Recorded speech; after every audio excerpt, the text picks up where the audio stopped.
From Washington, I want to bring in Texas Republican Congressman Brian Babin for reaction to all of this, Congressman. And, you know, there is bipartisan support for infrastructure, and there always has been. But you've got $1.4 trillion. That is a massive number. As Edward just reported to us, basically the Republicans, the Democrats, the White House are $750 billion apart. Can that divide be overcome? I'm not real optimistic that that divide can be overcome, Cheryl. Great to be with you. I think we are, just like Senator Braun said, this is a lot of lip service. We saw a lot of this in the past. I mean, Biden's only been in there for going on 6 months, a little less. And he constantly talks about unity, and yet they have shoved bill after bill down our throats and to the tune of trillions of dollars. I serve on transportation and infrastructure in the House of Representatives. In fact, I'm the senior Republican on that committee. And I can tell you, I know what infrastructure is. A lot of this stuff that the Democrats are pushing don't even come close to being under the definition of infrastructure. Certainly, we've seen Shelley Capito and other Senate Republicans. They want a deal. Well, I want a deal. I would love to see that. I voted for an infrastructure package back in 2015 in my first year of Congress. It was a $300 billion deal. It was a good infrastructure package. But when you start talking about trillions and trillions of dollars after we've already spent trillions of dollars on COVID and this terrible year we've just had economically, and people still out of work, that's serious business, and we can't be toying around with the American people's purse. That's what we're doing. Yeah, well, especially with the federal deficit exploding like it has been, and I know that's something that's been, you know, on your radar. But, you know, on Wednesday, the president did put out an olive branch talking about the 2017 tax cuts. Maybe you leave those alone, but then what you do is and the corporate tax rate would be at 21%, but then you add on almost like an alternative minimum tax for companies. It'd be 15%. You've also got Janet Yellen, Treasury Secretary Janet Yellen, talking about this global minimum tax. Basically, you're robbing Peter to pay Paul, I think, is my point. But the Republicans would still have to go back up to $1 trillion. Is that even an option? I don't think so. I mean, I would have a hard time swallowing that and voting for a package of $1 trillion. I really would. We certainly need the infrastructure update. Believe you me, I live in the epicenter of the energy sector of our country. I have more refining facilities, pipelines, chemical plants, and what have you.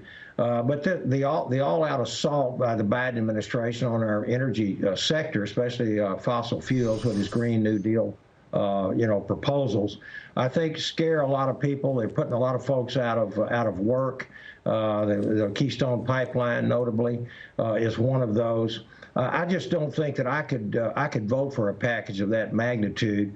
$1 trillion, 1 trillion seconds is 32,000 years. That's how big a number $1 trillion is, and we're approaching a $30 trillion national debt right now, and they throw around $1 trillion like it was nothing.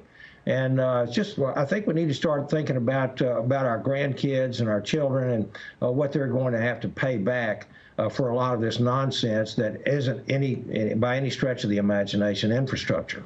Yeah, well, and to your point, I think you're right. Leaving that bill to pay to our children and our grandchildren is certainly something that a lot of fiscally responsible Americans are worried about. I want to switch gears to the border now with you, because you've been calling the human toll of the southern border crisis catastrophic. I want to get your reaction to this video of this young boy calling his mother from the border. This is exclusive to Fox, but I want you to watch it. Yeah. ¿Aló? Hola, mamá, ¿cómo estás? Bien, mi amor, ve, ¿y vos cómo estás? ¿Dónde estás? Aquí estoy ya.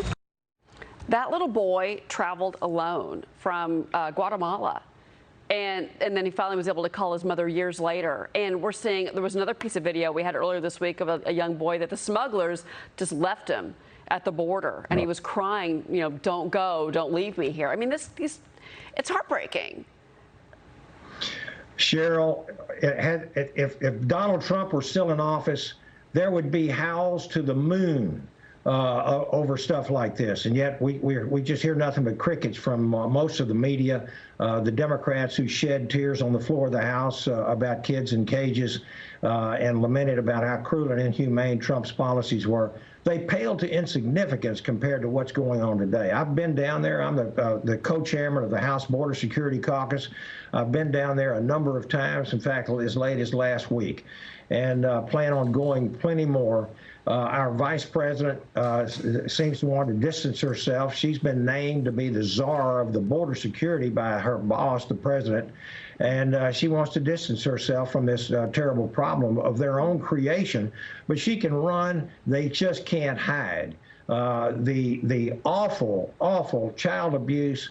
Those parents should be prosecuted for turning their children loose on a trek of that magnitude, and be subjected to sexual predators and child labor problems. It's unbelievable.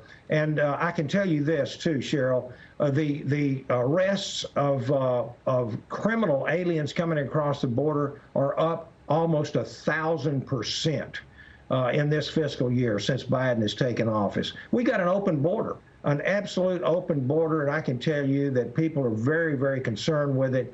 The stakeholders, the people that live in these border towns, they're swamped. And these people are coming in COVID positive, criminal aliens, overwhelming numbers. We've never seen anything like this. And the de facto controllers of our border now are not the federal government. They're the cartels. That's who's in charge of our border today. They've been empowered, and they're making profits in the billions of dollars. Well, you mentioned the drugs, the drug issue. Obviously, fentanyl is a big problem right now, and I know that there's been a lot of seizures. Before I let you go, real quick, President George W. Bush, this is years ago, but he actually wanted to see some sort of legal path to citizenship because he knew that we needed those workers, those migrant workers. That would kind of stem the crisis, possibly. Is there any way that that's even on the table in this day and age? All I can tell you is that every time we have an amnesty, every time someone lays out that type of offer, it just stimulates more immigration illegally. And we already allow 1 million immigrants a year to come in legally, and it takes a while to do that. I'm proud of these people. My own daughter-in-law is from Brazil. She's a legal immigrant and now a proud American citizen. But it has to be done legally. You cannot let millions of people into this country illegally. And I disagree with President Bush or anybody else, Democrat or Republican, that want to increase the numbers of people who come in illegally and then give them a path to citizenship. This is what the Democrats are doing. These are registered voters in their minds. So this is exactly what they're trying to do. They put them on welfare. They don't care what happens, obviously, or who comes across because they're not being vetted. They're so overwhelmed they don't even have notices to appear in immigration courts. That's an illegality.